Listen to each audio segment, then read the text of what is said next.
So the one other observation I would make about the Senate is that as of now, there will be 2 more women in the United States Senate. Right now, there are 9 women serving with the addition of Hillary Rodham Clinton from the state of New York, Maria Cantwell all the way across the country in the state of Washington. There will be 11, and potentially, if we don't know how Michigan's going to turn out, but we still have Debbie Stabenow running against the incumbent Spence Abraham. And my observation would be to remind everyone what Trent Lott, the Senate Majority Leader, said here in an interview on CNN a short while ago. He really doubts that the Democrats are going to go 5 up tonight in the Senate. One other thing. If the Democrats pick up 3 of these 4 seats that are out, it becomes 50-50, and if Joe Lieberman and Al Gore do win the White House, Joe Lieberman's decision to run for the Senate and not cede the seat to a Democrat who would almost certainly have won will cost the Democrats control of the United States Senate. I cannot remember any election where so many things turned on one thin dime. Is there any question if Joe Lieberman had given up that seat that the Democrats would have retained? Attorney General Blumenthal was they actually did some polling on this, would have been an easy victor over anyone the Republicans had put out. And I think, you know, if Joe Lieberman becomes vice president, becomes president of the Senate, the first thing he'll face is a fairly angry minority of Democrats who said, thanks a whole lot for costing us control of the Senate.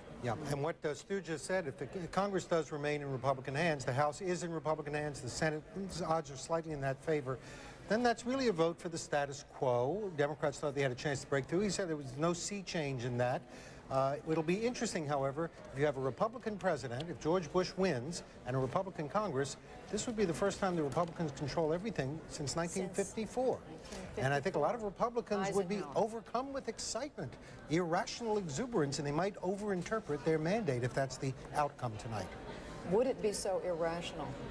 I think it would be, given the closeness. I think the vote for Republican Congress is probably a vote for the status quo, and the vote for George Bush, if he wins, would not exactly be a sweeping mandate. Well, just to point out, when the Republicans took the Congress in 1994, and some would argue they overreached and perhaps thought they had more of a mandate than they did, they handed a big club to Bill Clinton, and I think we even heard in what Speaker Hastert and Majority Leader Trent Lott have said is a cautionary tale to the more ideological Republicans to say, look, you know, this is obviously going to be a very close, evenly divided government. Whatever happens, let's take it easy. And the guy who would have the job of doing that would be, if he's elected, President Bush, who would then be able to say, he'd have to say, I control the agenda and I was not elected to create a conservative revolution in the country, because he wasn't. And in fact, that's exactly what Karl Rove said to me. I had a conversation with him earlier today about this very thing, and that's one of the things he said. He said if we have a Republican House and a Republican Senate, he said we by no means assume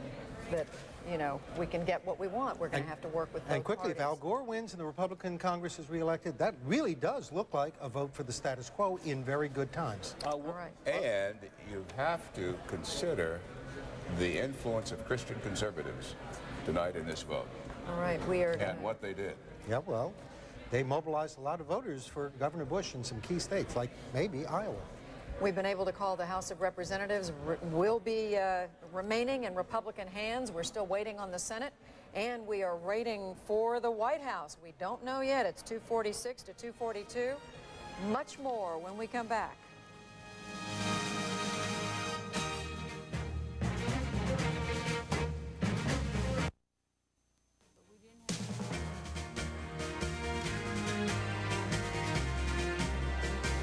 The political ground war for control of the White House is still underway at this hour between Vice President Al Gore and George Bush. Look how close it is in the race for the White House.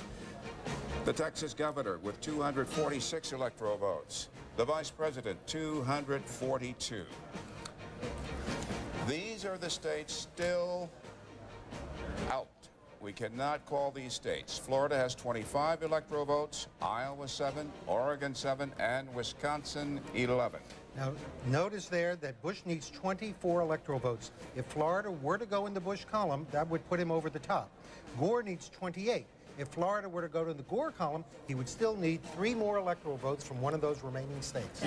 In other words, Bush could also put this together without Florida. Bush could win Iowa, Oregon, and Wisconsin, and no matter what happens to the state of Florida, Bush would be the next president. And speaking of Florida, Yes. We heard a lot about absentee ballots, and Mark Fabiani of the Gore campaign was saying, well, you know, those are seniors, and that's our strength. As you pointed out earlier, it bears repeating, according to the exit polls, Bush is actually leading Gore among Florida seniors for all the talk about prescription drugs and Social Security.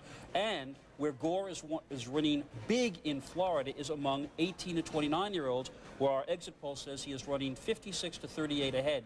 So just to scramble this further, the notion that seniors in Florida are all kind of retired Democrats from the North ready to vote for Al Gore, according to the exit polls so far, that's not what is going on. Well, what sort of margin do we know does Bush have among seniors in Florida? Bill, do we have that kind of information? Yeah, Jeff has it right there. I don't mean to step on Bill's toes, but I got the piece of paper. You have the latest data. Okay. This is how Stalin beat Trotsky. He had the paper. 52-46 among, I'm sorry, Bush is leading Gore. 52-46 among seniors 65 and over. He is ahead 50-48 among seniors 60 and over. And as I said, Gore running very strongly in the youth vote in Florida. And we showed in Arizona that seniors helped Bush carry that state. There was a very heavy vote for Bush among seniors in Arizona. So the idea that Gore is just sweeping up seniors with his Social Security and Medicare, that Gore is sweeping them up because of fears about Social Security and Medicare, it's just not so. Which means that a number of them are perfectly willing to entertain the idea of having that Social Security money invested. Or not so much for them, but for the generations to come. Or they might be voting for Bush for other reasons, like conservative views on values and a desire for moral leadership, and putting aside their reservations about his Social Security and Medicare plans. Could this be the Clinton factor? Well, yes. Let's hold off on the Clinton factor for just a second and say that CNN is making a call in West Virginia. The challenger, Bob Wise, has unseated Governor Cecil Underwood. That's in West Virginia.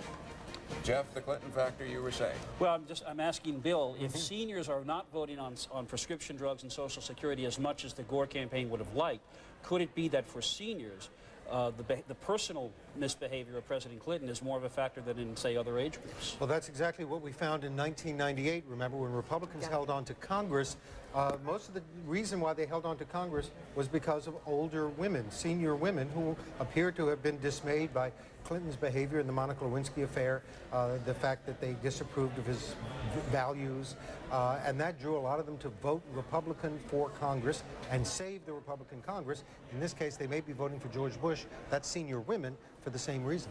Well, the House is apparently going to remain in the hands of the Republican Party, and the Senate, well, we'll have to wait and see what happens. One guest that Larry King has is especially interested in this.